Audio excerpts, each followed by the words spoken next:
सो देखो स्टूडेंट्स, आज जो टॉपिक हम स्टार्ट करेंगे दैट इज चेंज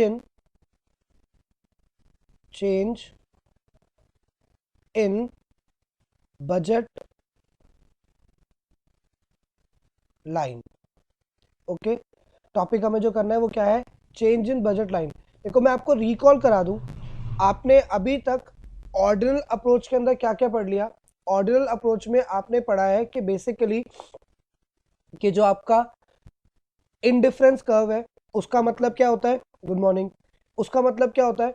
उसका मतलब होता है कि एक कंज्यूमर की लेवल ऑफ सेटिस्फैक्शन कैसे डिनोट कर सकते हैं। ठीक है, इंडिफरेंस कर्व पढ़ने के बाद आपने पढ़ा था इंडिफरेंस कर्व की प्रॉपर्टीज क्या क्या थी। ठीक है, देन आपने ये पढ़ा था कि आपका जो बजट लाइन है उसका कॉन्सेप्ट क्या है।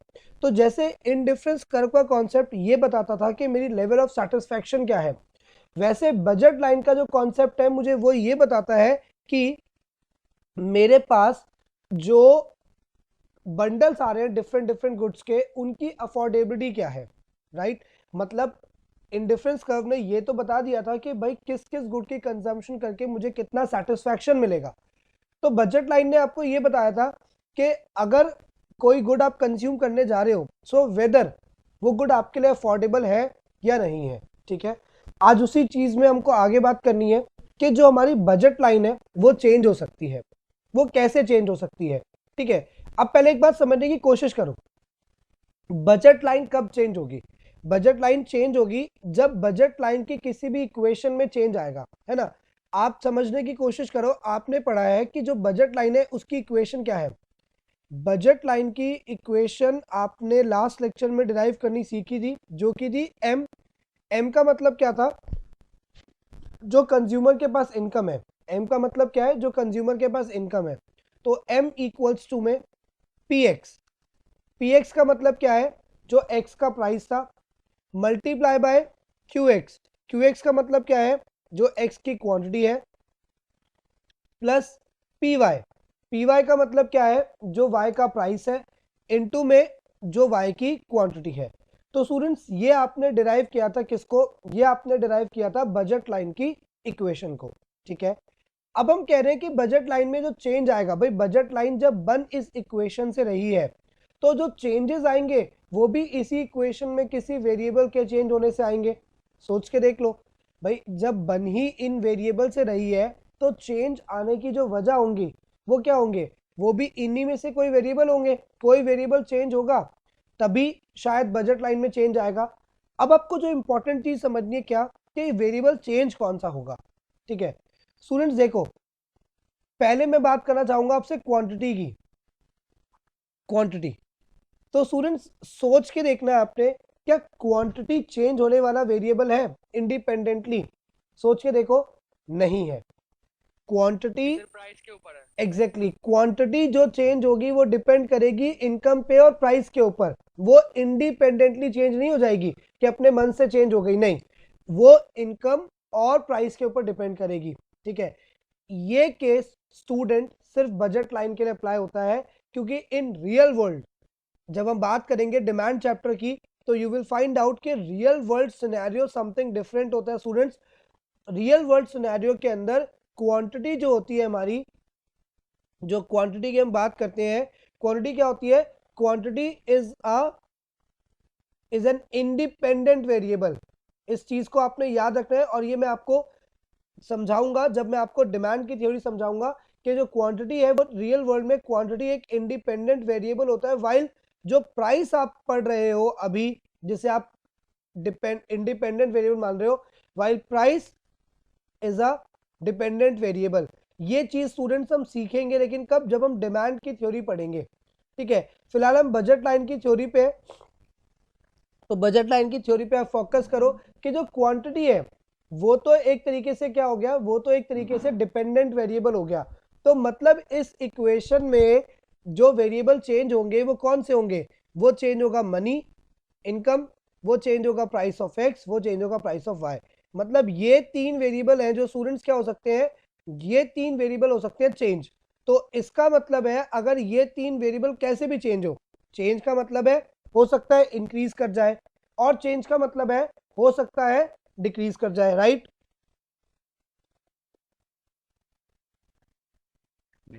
ओके, तो अब हमको ये देखना है कि अगर इनमें से कोई भी वेरिएबल चेंज हो, मतलब चाहे इनकम चेंज हो जाए, चाहे प्राइजेस चेंज हो जाए, तो उनके चेंज होने से हमारी बजट लाइन में क्या चेंजेस आ सकते हैं। ठीक है, तो मतलब स्टूडेंट्स तीन केसेस बन गए चेंज इन बजट लाइन के।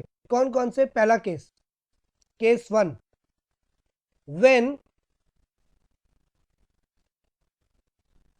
There is a change in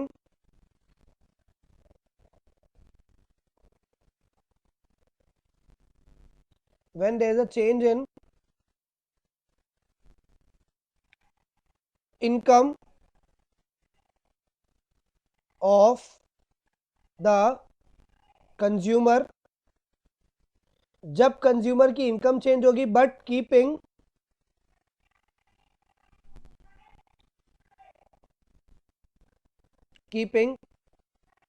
prices of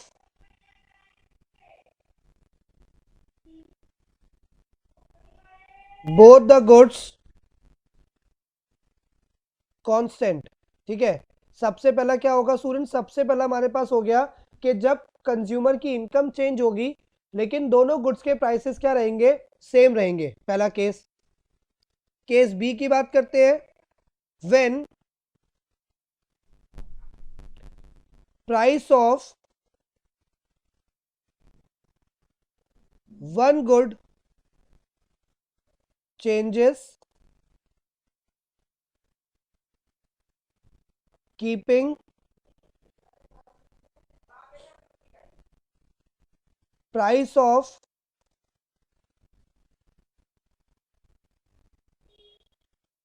other good and income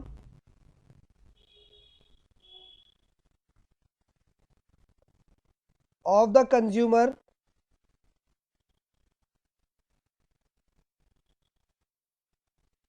constant. ठीक है स्टूडेंट्स, दूसरा केस क्या बन गया? दूसरा केस आपके पास बन गया जब आपका प्राइस एक गुड का क्या होगा? चेंज होगा, दूसरे गुड का प्राइस और कंज्यूमर की इनकम क्या रहेगी? दूसरे गुड का प्राइस और कंज्यूमर की इनकम कांस्टेंट रहेगी। ठीक है, थर्ड केस क्या बन सकता है? देखो, एक में हमने कहा कि प्राइस चेंज होगा, एक गुड का प्राइस सेम रहेगा, इनकम सेम रहेगी। एक केस ये बन गया कि आपकी इनकम चेंज होगी, प्राइसेस सेम रहेंगे। अब केस क्या बन सकता है? अब केस बन सकता है व्हेन प्राइस ऑफ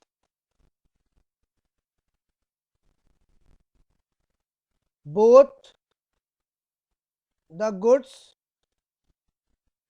चेंजेस। ये भी तो हो सकता है कि एक साथ दोनों ही गुड्स के प्राइस चेंज हो जाए। सो स्टूडेंट, ये तीन केसेस है, जिन तीन केसेस के अंदर क्या होगा? जिन तीन केसेस के अंदर आपकी बजट लाइन क्या हो सकती है? चेंज हो सकती है। इसे कॉपी करें, फिर आगे बढ़ते हैं नेक्स्ट टॉपिक पे। वन बाय वन अब हम ड्रॉ करने की कोशिश करेंगे कि अगर एक एक केसेस जो अभी आपने पढ़े वो चेंज होंगे तो वो बजट लाइन को कैसे चेंज करेंगे। तो आप देखो, सबसे पहला केस आपका क्या है? When there is a change in income keeping price of both the goods constant. हम कह रहे हैं कि इनकम चेंज होगी और दोनों गुड्स के प्राइस क्या रहेंगे? दोनों गुड्स के प्राइस रहेंगे कांस्टेंट। तो ठीक है, पहला केस है when income changes keeping price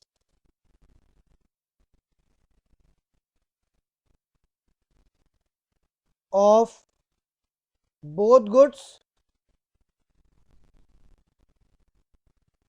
both the goods constant. ठीक है, ये हमारे पास केस आ गया फर्स्ट, ये हमारे पास फर्स्ट केस आ गया। ठीक है, अब देखते हैं कि इसमें कैसे हो सकता है काम, इसमें किस तरीके से आपकी इनकम चेंज होने पे क्या इंपैक्ट आएगा।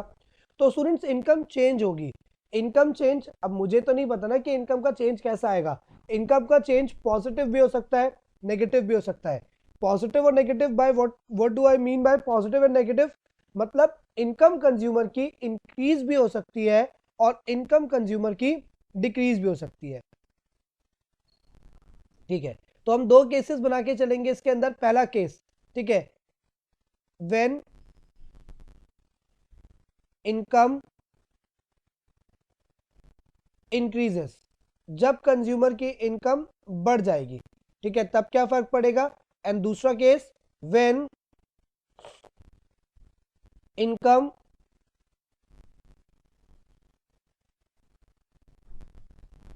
डिक्रीजेस, और दूसरा केस क्या होगा स्टूडेंट, जब आपकी इनकम डिक्रीज होगी। दो ही तो केस हो सकते हैं कि आप कहोगे या तो इनकम बढ़ेगी या तो इनकम फॉल कर जाएगी, इसके अलावा तो कुछ नहीं हो सकता। ठीक है, तो अब देखते हैं बना करके। तो आपको आपकी बजट लाइन के बारे में पता है कि जो बजट लाइन है वो हमने लास्ट लेक्चर में ही ड्रॉ करना सीखा था कि जो बजट लाइन है वो क्या होती है, वो आपकी एक डाउनवर्ड स्लोपिंग लाइन होती है। ठीक है, डाउनवर्ड स्लोपिंग लाइन होती है, जैसे यहां से शुरू है तो इस तरीके से बजट लाइन हमारी ड्रॉ होती है। ठीक है स्टूडेंट्स, तो हमने कहा मान लो यहाँ पे आप ले रहे हो x की इतनी यूनिट्स को और यहाँ पे आप ले रहे हो y की इतनी यूनिट्स को। स्टूडेंट्स अब सोचो, आपके प्रीवियस केस के अंदर आपकी जो इनकम थी वो हमने अज्यूम की थी 20 रुपीज। ठीक है, 20 रुपीज अज्यूम की थी।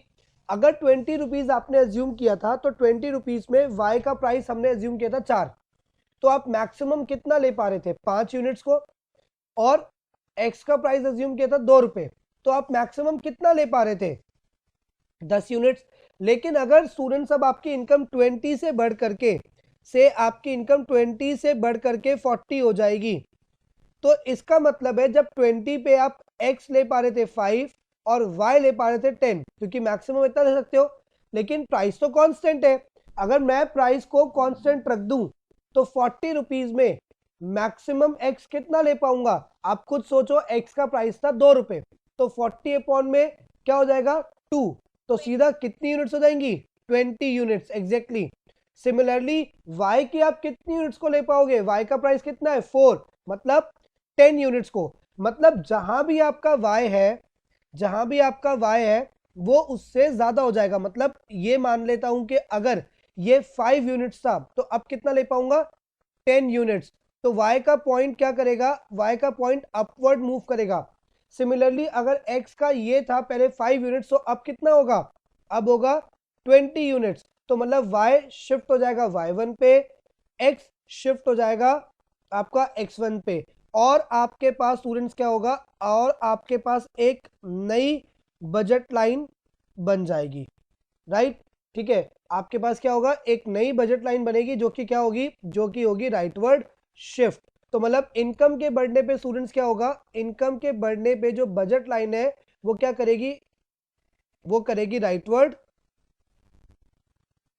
शिफ्ट। ठीक है, इनकम के बढ़ने में बजट लाइन क्या शिफ्ट करेगी, राइटवर्ड शिफ्ट करेगी, मतलब बजट लाइन इंक्रीज कर जाएगी, कंज्यूमर का बजट इंक्रीज कर जाएगा। अब स्टूडेंट यहाँ पे एक टेक्निकल टर्म समझिए, थोड़ा सा ध्यान से समझना, राइटवर्ड शिफ्ट कर जाएगी। क्या बजट लाइन के स्लोप में कोई चेंज आएगा, मतलब जो ये न्यू लाइन बनेगी, ये न्यू लाइन एग्जिस्टिंग लाइन के पैरेलल होगी या फिर हो सकता है कि नॉन पैरेलल हो। तो स्टूडेंट्स पैरेलल होगी या नॉन पैरेलल होगी, इसके लिए डिपेंड करता है कि इसका स्लोप चेंज होगा या नहीं होगा। स्टूडेंट्स स्लोप का फॉर्मूला याद करो, लास्ट क्लास के अंदर, लास्ट लेक्चर के अंदर स्लोप का फॉर्मूला भी देखा था। स्लोप का फॉर्मूला होता है माइनस पी एक्स अपॉन में पी वाई। अब आप करमजीत इस क्वेश्चन को चेक कर सकते हो, इसमें पी एक्स और पी वाई तो चेंज हुए ही नहीं आशिमा, राइट।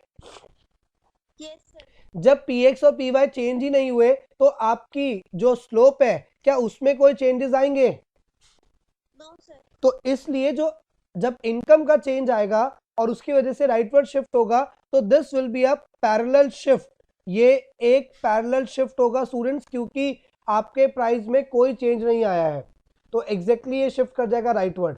ठीक है, सिमिलरली जब हम बात करेंगे इनकम डिक्रीजेस के केस की, कि अगर कंज्यूमर की इनकम डिक्रीज कर जाए तब क्या होगा, तो सिमिलर इक्वेशन है, ये आपका एक्स एक्सेस हो गया और ये आपका वाई एक्सेस। ठीक है स्टूडेंट्स, एक्स एक्सेस पे हम क्या लेते हैं, एक्स एक्सेस पे आप लोगे जो भी क्वांटिटी है आपके पास किसकी, एक्स की, और वाई एक्सेस पे आप क्या लोगे, जो भी क्वांटिटी है आपके पास किसकी, वाई की। सेम यहाँ पे भी वाई एक्सेस पे क्या आएगा, वाई एक्सेस पे आएगा क्वांटिटी ऑफ वाई, और एक्स एक्सेस पे क्या आएगा, क्वांटिटी ऑफ एक्स। चलो, ये आपकी बजट लाइन बन रही थी, अभी अभी हमने देखा, ये बजट लाइन थी, आप ले रहे थे x यूनिट्स और आप ले रहे थे y की ओ वाई यूनिट्स। ठीक है, अब स्टूडेंट्स इनकम डिक्रीज हो गई, मतलब जो पहले इनकम आपकी 20 थी, 20 से जो 20 इनकम थी आपकी, वो 20 से डिक्रीज होके कितनी हो गई 10। 20 पे आप ले पा रहे थे एक्स की 5 यूनिट्स को, वाई की 10 यूनिट्स को, प्राइजेस सेम रखे हुए। अब आपके पास 10 रुपीज का है, मतलब इनकम कितनी है 10 रुपए, ठीक है। तो 10 रुपए इनकम है, वाई का प्राइस है कितना, वाई का प्राइस है 4 रुपए, तो इसका मतलब है वाई की कितनी यूनिट्स मैक्सिमम आएंगी, वाई की केवल 2.5 यूनिट्स आप ले सकते हो, ठीक है। और एक्स का प्राइस कितना है आपके पास, एक्स का प्राइस है आपके पास, एक्स का प्राइस कितना अज्यूम किया था स्टूडेंट हमने 2, ठीक है। तो उस केस में हम एक्स की यूनिट्स कितनी ले पाएंगे 5, राइट। तो मतलब एक्स की यूनिट्स भी आपके पास कम हो गई और वाई की यूनिट्स भी कम हो गई, ठीक है। दोनों की यूनिट्स तो कम हो गई स्टूडेंट्स, पहले हम 10 यूनिट्स ले पा रहे थे, सॉरी अभी तो कम हुआ, ठीक है। तो दोनों की यूनिट्स क्या हो गई कम, मतलब y की यूनिट्स भी कितनी हो गई y0, और x की यूनिट्स भी कितनी हो गई आपके पास x0। तो इस केस में जो मेरी बजट लाइन है वो कहाँ शिफ्ट कर रही है, इस केस में मेरी बजट लाइन शिफ्ट करिए लेफ्टवर्ड, ठीक है। इस केस में बजट लाइन क्या करेगी shift students, leftward shift. Again अगर हमसे ये क्वेश्चन पूछा जाए कि it will be a parallel shift और not, so definitely this will be a parallel shift, ये पैरेलल शिफ्ट ही है। क्यों ये पैरेलल शिफ्ट है, क्योंकि स्लोप में कोई चेंजेस नहीं आए, प्राइस कांस्टेंट है, तो स्लोप में कोई चेंज नहीं आया। स्टूडेंट्स पूरी बात ये वाली क्लियर है, किसी को कोई डाउट है स्टूडेंट्स, इसे जल्दी से स्क्रीनशॉट लो फिर मैं आगे बढ़ रहा हूं।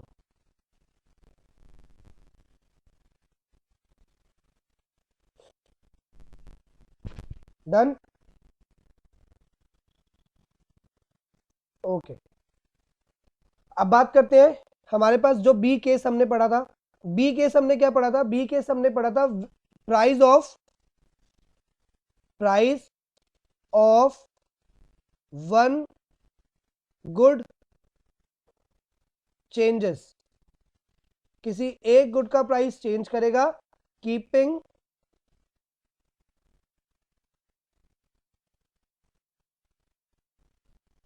Price of other good and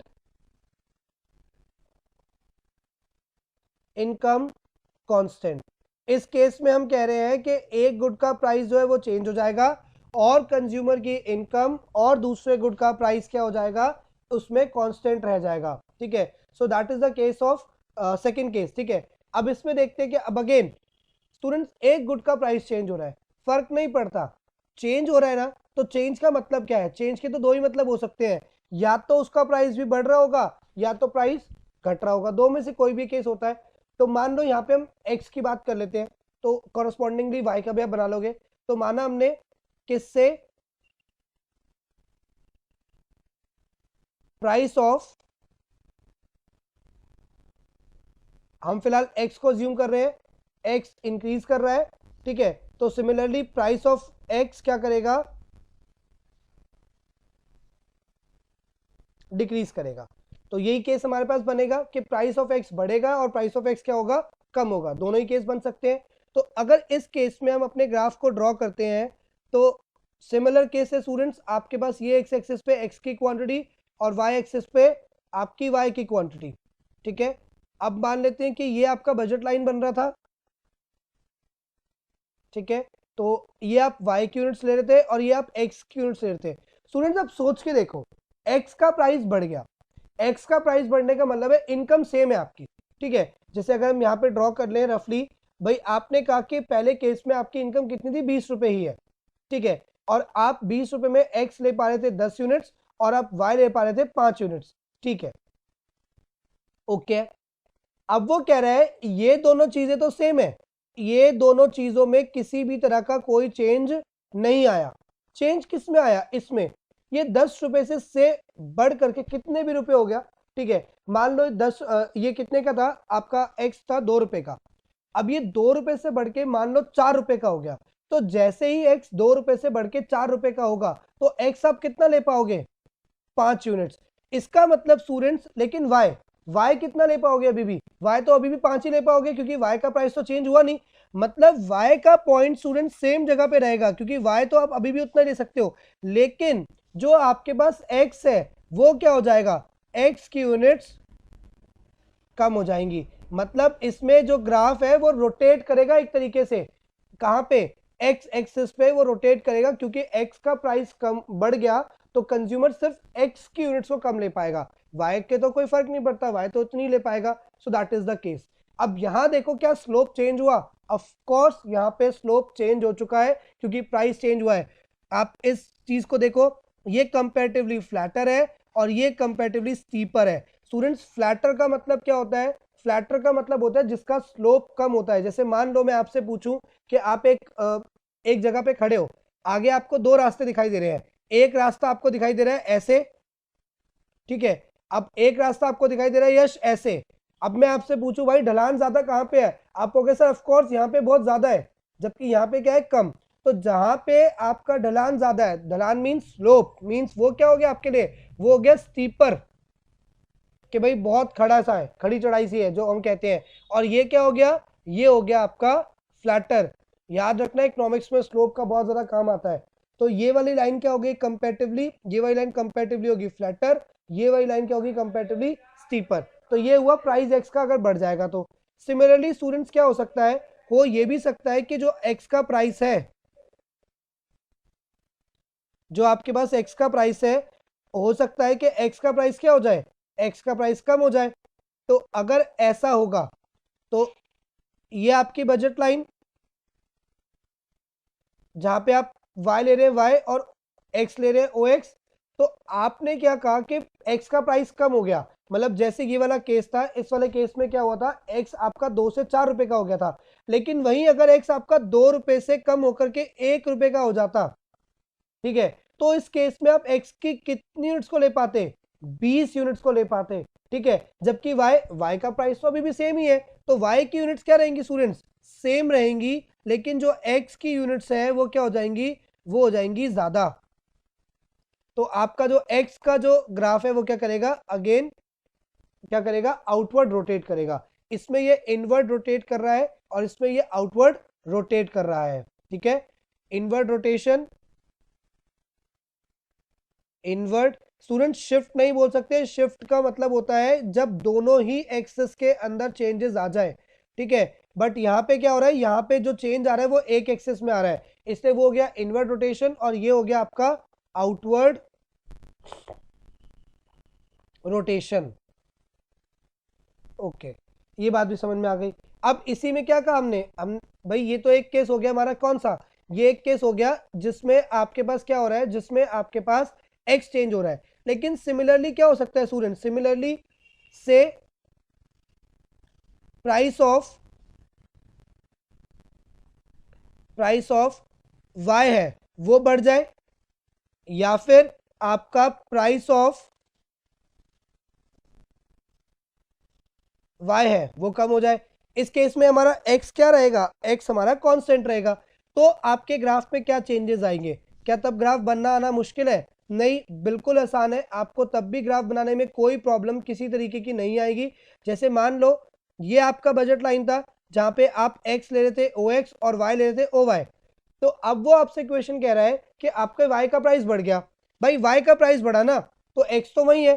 तो अगर y का प्राइस, मान लो पहले केस में हम लेके चलते हैं कि y का प्राइस जो था, ये वाला केस लेके चलो स्टूडेंट, y का प्राइस जो है पहले वाले केस में बढ़ गया, ठीक है, बढ़ गया। तो बढ़ने का मतलब क्या है, 4 रुपए का था, मान लो 4 रुपए से 5 रुपए का हो गया, तो अगर 4 रुपए से 5 का हो गया तो पहले केस में कितनी यूनिट ले पाओगे, 4 यूनिट्स। इसका मतलब है x कांस्टेंट है, y क्या हो जाएगा, y आपका कम हो जाएगा, राइट। तो y कहां पे आ जाएगा, y आ जाएगा y 0 पे, ये केस हो गया। सिमिलरली तो मतलब ये क्या कर रहा है, इनवर्ट रोटेशन कर रहा है, ठीक है। सिमिलरली अगर आपका y का प्राइस डिक्रीज हो जाए, तो ये आपकी x एक्सेस, ये आपकी y एक्सेस, ये आपका बजट लाइन, ये आपका इनिशियल क्वांटिटी दोनों की, ठीक है। अब हम कह रहे हैं कि जो y है, y का प्राइस क्या हो रहा है, y का प्राइस डिक्रीज हो रहा है, ठीक है। जैसे वो कितने रुपए का था, 4 रुपए का, तो मान लो 4 रुपए से वो कितने का हो जाए, 4 रुपए से मान लो वो 2 रुपए का हो जाए। भाई अगर वो 4 रुपए से 2 रुपए का हो गया, तो इसका मतलब अब आप उसकी कितनी यूनिट ले पाओगे, 10 यूनिट्स। मतलब x का पॉइंट तो सेम रहेगा, लेकिन आपका y का, सॉरी, y का पॉइंट तो चेंज रहेगा, बट x क्या रहेगा, x विल बी सेम। तो ये आपका शिफ्ट हो जाएगा y से कहां पे, y से शिफ्ट हो जाएगा y1 पे। So this will be the case of change in price of one good keeping income and price of other good constant. Clear है स्टूडेंट्स? Yes sir. ठीक है, इसका स्क्रीनशॉट ले लिया होगा होपफुली आपने। मैं मूव कर रहा हूं नेक्स्ट केस के टुवर्ड्स, जो कि हमारा थर्ड केस है, ठीक है। थर्ड केस देखते हैं एक बार students, that is C. C part में आपने क्या पढ़ा था, सी पार्ट में याद करो, आप ये पढ़ रहे थे कि भाई पहले तो इनकम चेंज हो गई, दोनों गुड के प्राइस कांस्टेंट है। फिर दूसरा केस आपने ये पढ़ लिया कि एक गुड का प्राइस चेंज हो रहा है और इनकम क्या है, और दूसरे गुड का प्राइस क्या है, कांस्टेंट है। अब हम बात कर रहे हैं कौन सा केस, अब हम बात कर रहे हैं प्राइस ऑफ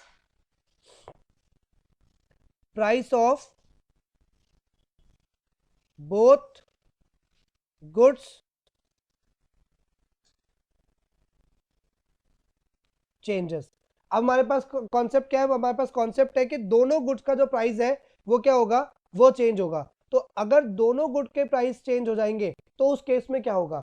अब देखो स्टूडेंट्स, यहाँ पे वेरियस अलग अलग केसेस बन जाते हैं। कैसे, हो सकता है कि दोनों के प्राइस बढ़ जाए, हो सकता है दोनों के प्राइस कम हो जाए, हो सकता है एक का प्राइस बढ़ जाए और एक का कम हो जाए। तो तीन केसेस बनेंगे हमारे पास यहाँ पे। तो देखो पहला केस क्या है, पहला केस हम अज्यूम करके चल रहे हैं कि बोथ इंक्रीजेस, दोनों क्या करेंगे, इंक्रीज कर जाएंगे, ठीक है। दूसरा केस अज्यूम क्या करके चल रहे हैं हम, बोथ डिक्रीजेस, दोनों क्या करेंगे, दोनों डिक्रीज कर जाएंगे, ठीक है। और तीसरा केस क्या अज्यूम करके चलेंगे स्टूडेंट्स हम, थर्ड केस, एक बढ़ेगा, one increase and other decrease. हमेशा अपना प्लीज माइक म्यूट कर लेना। One increase and other decrease, ठीक है। तो ये तीन केस, अब ये वन इंक्रीज जो है इसमें एक्स को भी मान सकते हो आप, वाई को भी, जो आपके मन में आए। तो पहले बात करते हैं बोथ इंक्रीजेस की, कि अगर दोनों बढ़ जाएंगे तब क्या होगा, ध्यान से देखना।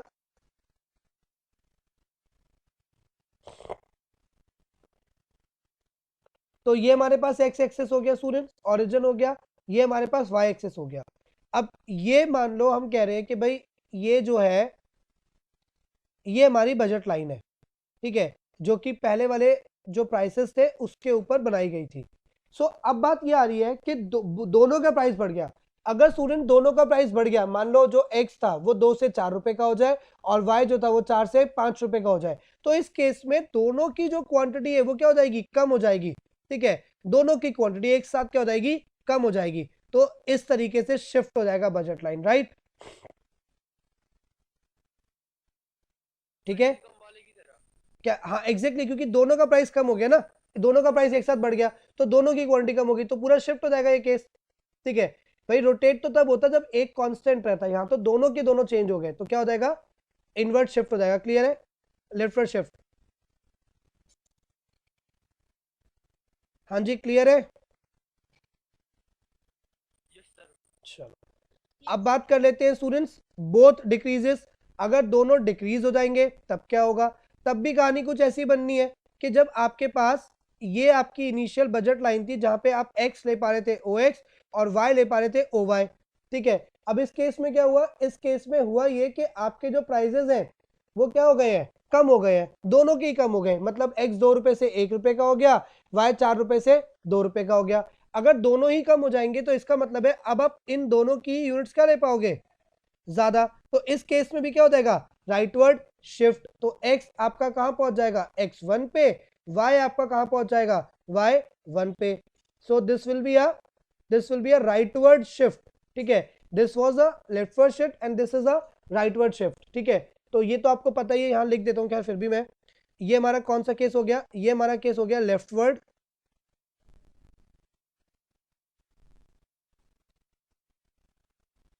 शिफ्ट, और ये हमारा हो गया राइटवर्ड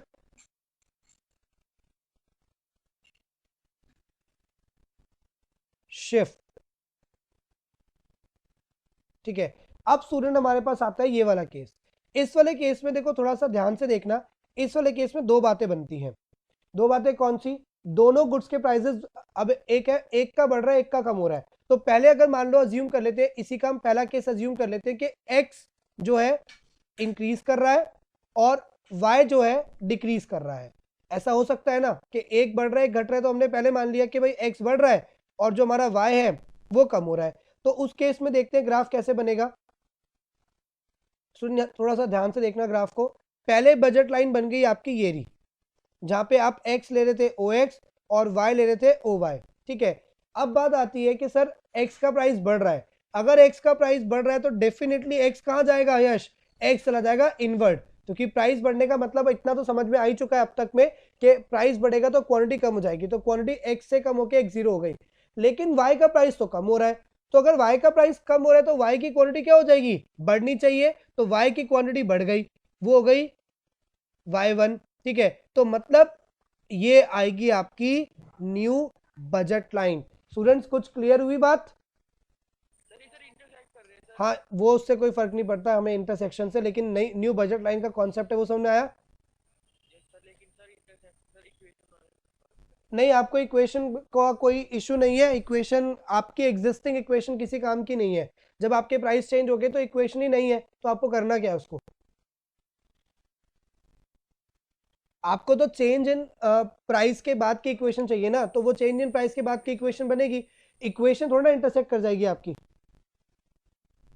अब x का प्राइस स्टूडेंट कम हो गया और y का प्राइस आपके लिए क्या हो गया? y का प्राइस आपके लिए ज्यादा हो गया। अब ये केस आ गया हमारे पास। तो अगर इस केस को स्टूडेंट्स हम देखें तो इस केस में कैसे बनेगा ग्राफ हमारा? तो ये हमारे पास क्या हो गया? x एक्सेस हो गया, और ये हमारे पास क्या हो गया? y एक्सेस हो गया। सिमिलरली ये हमारे पास क्या थी? ये हमारे पास बजट लाइन थी x और y। अब स्टूडेंट्स यहाँ पे क्या हो रहा है? यहाँ पे कंज्यूमर के पास जो y का प्राइस है बढ़ रहा है, तो क्योंकि y का प्राइस बढ़ रहा है तो इसका मतलब है y की क्वांटिटी कम हो जाएंगी, और क्योंकि x का प्राइस कम हो रहा है तो x की क्वांटिटी क्या हो जाएंगी? ज्यादा हो जाएंगी। तो x शिफ्ट हो गया हमारा x1 पे और y कम होके आ गया हमारा कहां पे? y0 पे। सो इस तरीके से स्टूडेंट्स क्या बनेगा? इस तरीके से आपके तीन केसेस बनेंगे जब आपका प्राइस दोनों गुड का चेंज होगा। अब स्टूडेंट एक बात कर लेते हैं लास्ट कि शिफ्ट सर कैसा रहेगा, पैरेलल नॉन पैरेलल? तो यहां तो आपको क्लियरली विजिबल है कि ये नॉन पैरेलल शिफ्ट है। भैया नॉन पैरेलल तभी तो इंटरसेक्ट कर रहा है, तो ये तो क्लियर हो गया। इन दोनों केसेस में क्या डिपेंड करेगा स्टूडेंट्स? इन दोनों केसेस में डिपेंड ये करेगा कि जो प्राइसेस है वो किस रेशो में, किस प्रोपोर्शन में चेंज हो रहे हैं। अगर सेम प्रोपोर्शन में चेंज हो रहे हैं, ठीक है, जैसे भाई पहले आपने कहा भाई 2/4 था तो 1/2 है, तो अगर इस प्रोपोर्शन में चेंज आए कि अभी भी स्लोप क्या रहे, जैसे मान लो 2/4 है ना, तो 1/2 आ गया। अब वो 2 से क्या हो जाए? वो 2 से मान लो 4 हो जाए, और वो 4 से क्या हो जाए? वो 8 हो जाए, तो भी कितना आएगा? तो भी आपका 1/2 आएगा। तो इन दैट केस जब सेम प्रोपोर्शन में चेंज होगा तो क्या हो जाएगा? सेम प्रोपोर्शन में चेंज होने पर हो जाएगा आपका पैरेलल शिफ्ट, राइट। लेकिन अगर प्रोपोर्शन थोड़ा भी चेंज होता है, जैसे कि 2 रुपए से बढ़ के वो 3 रुपए हो जाए और वो 4 रुपए से बढ़ के 5 रुपए हो जाए, इस केस में सेम प्रोपोर्शन नहीं है। तो क्योंकि सेम प्रोपोर्शन नहीं है तो शिफ्ट भी पैरेलल नहीं होगा। तो स्टूडेंट्स पैरेलल शिफ्ट के लिए तभी चीजें काम करती हैं जब जब शिफ्ट क्या रहे, जब आपका जो चेंज क्या रहे वो क्या रहे? सेम प्रोपोर्शन में रहे। बात समझ में आ गई स्टूडेंट्स? ठीक है, सो ये सारे केसेस थे आपके पास चेंज इन बजट लाइन के।